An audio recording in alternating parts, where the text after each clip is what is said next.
Hey, what is going on, all my broskies? How are you guys doing today? It's the Bro Man here. Today you guys are watching a nice 105 kill round by Mr. Wagon Wheel 66, and his link will be in the description if you want to check him out. But I didn't have time to get a gameplay today. I have been so busy with my job and everything. I'm about to go to my friend's house, so I really don't have time to go for a gameplay, render it and everything.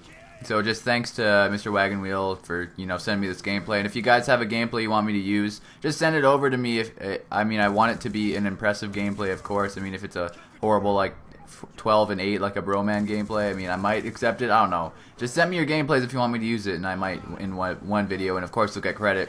But today I'm going to talk to you guys about how crazy my day was yesterday. It was a work day, but it was more of like a party, I guess you could say. It was a pretty good day. It was weird, but let me just get started with the story without trying to describe it to you guys without actually talking about it at all. So originally, what we were planning on doing was nothing at all, because my job, what you do is you get assigned an area and you basically have to take care of the grass and stuff in that area in the parks, because my crew is on parks. But our boss comes up to us and he's like, you know what, the roads crew is slacking, you guys do the roads job for no extra pay. And if you guys don't know what roads is, that's basically going around the highways and cutting the grass, which is the worst experience of my life. So we had to go do roads in the morning. We ended up finishing in an hour, which is 2 hours faster than most other roads crews would finish. And my foreman was just like, well, man, screw this. We get screwed over so often, man, because our boss always makes us do all these extra jobs because we're the best crew there. So he's like, yeah, I might as well. So we're just like, what, screw today. We are just going to do shit all and drive around, be sure all the parks are done. So we drive around, all the parks are already done because he assigned us to an area we cut literally like a week ago. So it was still really like short grass. We didn't do anything. So our foreman was just like, let me call up my girlfriend and we're going to go swimming. So basically he calls his girlfriend and she's at her sister's house and they have a pool in this apartment they live in. So we go over there, and what do you guys know? There's a pool in there, and we go swimming. We swim with his girlfriend, him, and his 2 kids that he has, his 2 daughters, and they're really cute. They were fun to play with in the pool. They were like pretending to be sharks and stuff, and me and my cousin were like swimming away from them. And yeah, it was just a good time. And then we went chilled in the sauna for a bit, and then yeah. So after that, we basically decided, all right, it's time to go home. But our boss, of course, just not our boss, but our foreman decides to sort of screw us over. So normally he would drive us home because we're pretty close to where we were. So he's like, okay, I'll drive you guys home today. But then he's like, oh wait, I have to run an errand really quick. And what he had to do is he had to go collect money from his friend. His friend owed him money because he bought him concert tickets. So we went all the way down, like almost to the other side of the city to get this money from this guy. And me and my cousin were like, oh great, now what? So we get there around 5:30. It's like 5:30 now, and he's like, oh great, I won't be able to drive you guys home. It's a little too late now, and I need to get this truck back to the shop because the truck we're driving obviously belongs to the company.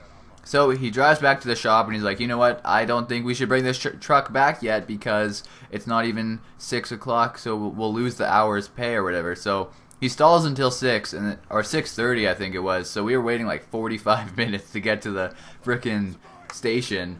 We finally get there and he's like, hey guys, let's wash the truck really quick. We'll all do it together. And then he makes me and my cousin do it. So me and my cousin are here washing the truck, just like spending half an hour doing it. And he's like, alright, now how are you guys gonna get home? We are literally in the middle of nowhere on the other side of the city at this shop that we parked the trucks at. And he's like, okay, well you guys are just gonna have to get on the train and go home. And we're like, okay, there's no trains around here. So he decides to drive us in his own truck as far as he can. And he ends up getting us really close to where I live anyway. We're about 1 train station away, so it only is like a 10-minute train ride. So we end up getting on the train at like 7:30, 7:45, and we get all the way over to where I live, sort of that area. But then after I get off the train, I always need to transfer to a new bus. So I get off the train, and me and my cousin live in the same neighborhood, so we're waiting for the bus. But it took 45 minutes to get there, and while we were waiting, there was a bunch of stoner kids that knew my cousin because they went to school. There's like literally 20 girls. They were like skanky girls. There was like guys just high out of their minds. There was a 13-year-old girl who was hitting on me the whole time. I was like, what the hell is going on here? I don't even know. There was a few girls hitting on me and stuff like that. I mean, I didn't mind it, but the fact that they were all screwed up just makes it bad. I don't really like girls that smoke weed. And literally the first question they asked me is if I smoke, and I'm like, no, I don't. And they're like, are you kidding me? Are you serious? I'm like, yeah, and then I just sort of left with my cousin. We're like, what the hell was that? So that was basically the day. We got home at 9, and our parents were freaking out. They're like, where were you guys all day? Because our phones were dead. It was just a crazy experience, and then, there's all these 13-year-old girls hitting on me. So that was my day, guys. Hopefully you enjoyed this commentary. Sorry if it was a little bit rushed or not good, because I need to go somewhere and I don't have time to do a second take on this. So thank you guys for watching, and I'll see you guys in my next video. Go ahead and get hit on by some 13-year-old stoners, and maybe have a 15-year-old stoner tell you that you have pretty eyes and that your eyes twitching. So I'll see you guys in my next video. Have a great day, everyone. Peace.